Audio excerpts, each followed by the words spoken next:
Buongiorno ragazzi, qui piove di brutto.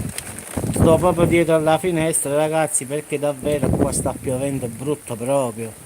Quindi adesso è incominciato ragazzi, come potete vedere dal video. Sta piovendo, non dico proprio forte forte, ma poco ci manca. Quindi sta piovendo da stamattina si può dire ragazzi. Quindi confermo che a Salerno perlomeno qua ragazzi sta piovendo diciamo molto, quindi confermiamo diciamo neanche davanti alla finestra ci può stare, proprio esagerato. Proviamo a stare così ragazzi perché sta grandinando pure, quindi ragazzi come potete vedere no, non riesco a stare neanche vicino alla finestra, piove proprio forte quindi oggi è proprio una giornataccia proprio. Vedete ragazzi, voglio proprio farvi vedere di lato che si vede meglio la pioggia. Ogni volta mi faccio il bagno qua fuori,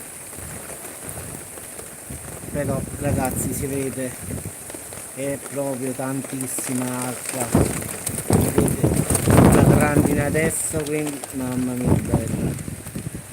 Ragazzi io vi saluto, purtroppo devo entrare dentro perché davvero ragazzi non riesco a stare, ma non perché non lo voglio, mi sto bagnando interamente e a Salerno la situazione ragazzi è questa, piove di brutto, quindi penso che anche da voi più o meno il sud Italia sarà così.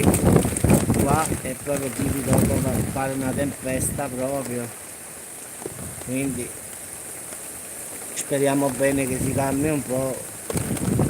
Quindi grandina, tuoni, lampi, non si capisce nulla ragazzi, davvero qui a Salerno piove ma di brutto.